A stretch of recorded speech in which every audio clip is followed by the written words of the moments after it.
कहते हैं राजनीति में खून से ज्यादा वोट की अहमियत होती है। दुश्मनी कितनी भी पुरानी क्यों ना हो, अगर जनता की तालियां मिलने की उम्मीद बनती दिखे तो नेता मंच साझा करने से पीछे नहीं हटते। और अगर ये नेता कोई आम नेता नहीं बल्कि ठाकरे परिवार के चचेरे भाई हो तो फिर मामला सिर्फ सियासत का नहीं, मराठी अस्मिता की राजनीति का बन जाता है।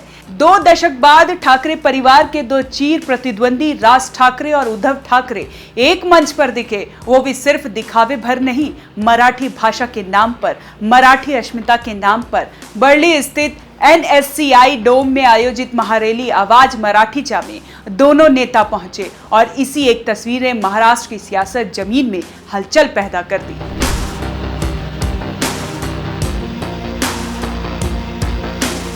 राज ठाकरे ने इस मंच से ऐलान किया कि महाराष्ट्र सरकार ने जो 3 भाषा फॉर्मूला वापस लिया है वो मराठी अस्मिता की जीत है। उन्होंने कहा यह फैसला इसलिए बदला गया क्योंकि मराठी लोग एक हुए और उनके एकजुट दबाव ने सरकार को झुकने पर मजबूर कर दिया। जाहिर है राज ठाकरे इस जीत को सिर्फ भाषा ही नहीं राजनीतिक जीत मान रहे हैं। उनके लिए मंच पुराने झगड़े भुलाने से ज्यादा भविष्य का रास्ता बनाने की कोशिश था। मंच पर बैठे उद्धव ठाकरे भी राज की बात को गलत नहीं ठहराया। उन्होंने साफ कहा कि हमें किसी भाषा से बैर नहीं, लेकिन जब अपनी भाषा को दबाने की कोशिश होती है तब विरोध जरूरी होता है। तो अलग अलग पार्टियों के 2 नेता लेकिन एक सुर और एक एकता अचानक नहीं आई। राजनीतिक में कुछ भी अचानक नहीं होता। ये मंच, ये नारे, ये मराठी एकता सब एक सोची समझी रणनीति का हिस्सा है। ठाकरे परिवार की इस प्रतीकात्मक एकता के पीछे कई परतें हैं और सबसे बड़ी परत है भाजपा विरोध की। दरअसल उद्धव ठाकरे जिस तरह केंद्र की मोदी सरकार और राज्य की शिंदे सरकार से लड़ रहे हैं, उसमें राज ठाकरे जैसे भाषावादी नेता की जरूरत उन्हें महसूस हो रही है। खुद उद्धव की शिवसेना अब कांग्रेस और एनसीपी के साथ खड़ी है, लेकिन जमीन पर शिवसेना का असली वोटर जो कभी बाल ठाकरे के भाषणों में गूंजता था वो आज दोहराए पर है। और ये मंच उस वोटरों को संदेश देने की कोशिश है कि ठाकरे परिवार अब भी एक है, कम से कम मराठी अस्मिता के मुद्दे पर। अब बात करते हैं राज ठाकरे की, जिनकी पार्टी महाराष्ट्र नवनिर्माण सेना कभी लोकसभा से लेकर विधानसभा तक दमखम रखती थी, लेकिन अब हाशिए पर खड़ी है। ना कोई विधायक, ना कोई बड़ा चेहरा, सिर्फ भाषण, बयान और कुछ पोस्टर। 2019 के बाद से MNS की राजनीतिक ताकत लगातार गिरती गई, लेकिन अब राज को मौका मिला है खुद को फिर से प्रासंगिक बनाने का, मराठी भाषा के नाम पर सरकार को घेरने का और फिर इस मुद्दे को भविष्य के चुनाव तक खींचने का। और शायद यही है वजह कि वो मंच पर उद्धव के साथ दिखने को तैयार हुए। मगर सवाल ये उठता है, क्या ये मंच साझा करना सिर्फ एक इवेंट था या कोई नया गठबंधन बनने जा रहा है? क्या ये ठाकरे भाई अब साथ आएंगे? क्या 2024 या 25 में MNS और शिवसेना के साथ मिलकर चुनाव लड़ सकती है? और अगर ऐसा होता है तो क्या कांग्रेस एनसीपी इसके लिए तैयार है? देखिए, राजनीति में हर फैसला सिर्फ भावनाओं से नहीं होता, गणित काम करता है। उद्धव ठाकरे अगर राज ठाकरे को साथ लाते हैं तो उन्हें कांग्रेस और एनसीपी से सीट कम मांगनी पड़ेगी। मुंबई की 6 लोकसभा सीटों में से कम 3 पर मराठी वोट निर्णायक होता है। अगर वो बढ़ गया तो फायदा बीजेपी को होता है, अगर एकजुट हुआ तो बीजेपी को झटका लग सकता है। उद्धव को यह भी दिख रहा है कि अकेले कांग्रेस एनसीपी के सहारे चुनाव जीतना मुश्किल है। उन्हें जमीनी मराठी वोट बैंक चाहिए और राज ठाकरे उसमें फिट हो सकते हैं।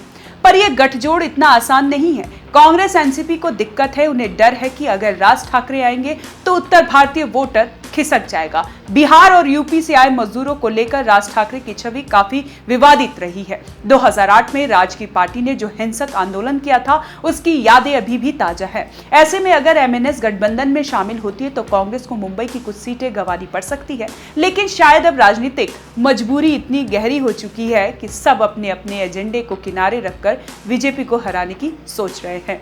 शरद पवार से लेकर उद्धव ठाकरे और राज ठाकरे तक सबको पता है कि महाराष्ट्र में बीजेपी को मात देने के लिए अब सभी मोर्चों को एक करना होगा और इसमें भाषा, अस्मिता, क्षेत्रवाद जैसे मुद्दे सबसे कारगर साबित हो सकते हैं।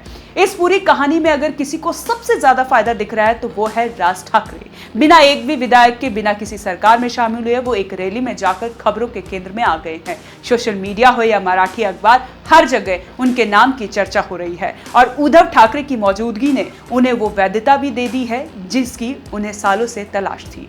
लेकिन यही सबसे बड़ा सवाल भी है, क्या उद्धव ठाकरे ने राज ठाकरे को दोबारा शिवसेना में लौटने का संकेत दिया है? क्या ये मंच साझा करना किसी गहरे समझौते की पहली झलक है या सिर्फ इवेंट पॉलिटिक्स है? मतलब मंच, मीडिया, नारेबाजी और फिर सब खत्म। एक और चीज ध्यान देने लायक है, ये रैली ऐसे वक्त में हुई है जब मराठी भाषा को लेकर राज्य में बहस तेज है। स्कूलों में 3 भाषा फॉर्मूला लागू करने की कोशिश को मराठी संगठनों ने विरोध किया और सरकार को पीछे हटना पड़ा। ठाकरे भाइयों ने इसी मुद्दे को हथियार बनाकर जनता के बीच अपनी उपस्थिति दर्ज कराई, यानी एक संवेदनशील भावनात्मक मुद्दे को पकड़ा, सरकार को घेरा और खुद को मराठी जनता का प्रतिनिधित्व बताया। अब देखना यह है कि यह प्रतिनिधित्व सिर्फ भाषण तक सीमित रहता है या असली राजनीति में भी बदल सकता है। अगर ठाकरे भाइयों की ये सियासी मुलाकात आगे बढ़ती है तो आने वाले विधानसभा चुनाव में बीजेपी और शिंदे गुट को मुश्किलें आ सकती हैं। लेकिन अगर ये साथ सिर्फ फोटो सेशन था तो फिर मराठी वोटर से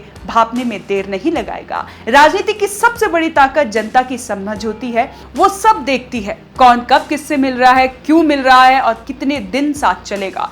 ठाकरे भाइयों के साथ इस मंच को भी जनता ने देखा, अब गेंद उसी जनता के पाले में है। ये कहा गया मंच पर कि मराठी अस्मिता को चोट नहीं सहेंगे, लेकिन सवाल यह है कि क्या इस अस्मिता की आड़ में राजनीतिक समीकरण तैयार हो रहे हैं? क्या अस्मिता सिर्फ चुनावी रणनीति बनकर रह जाएगी?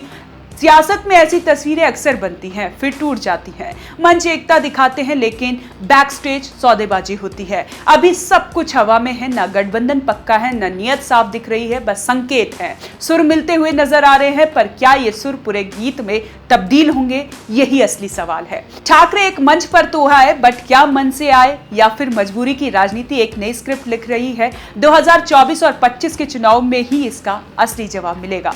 कैसी लगी आपको ये जानकारी? हमें कमेंट कर जरूर बताएं और देखते रहें one nation one group news.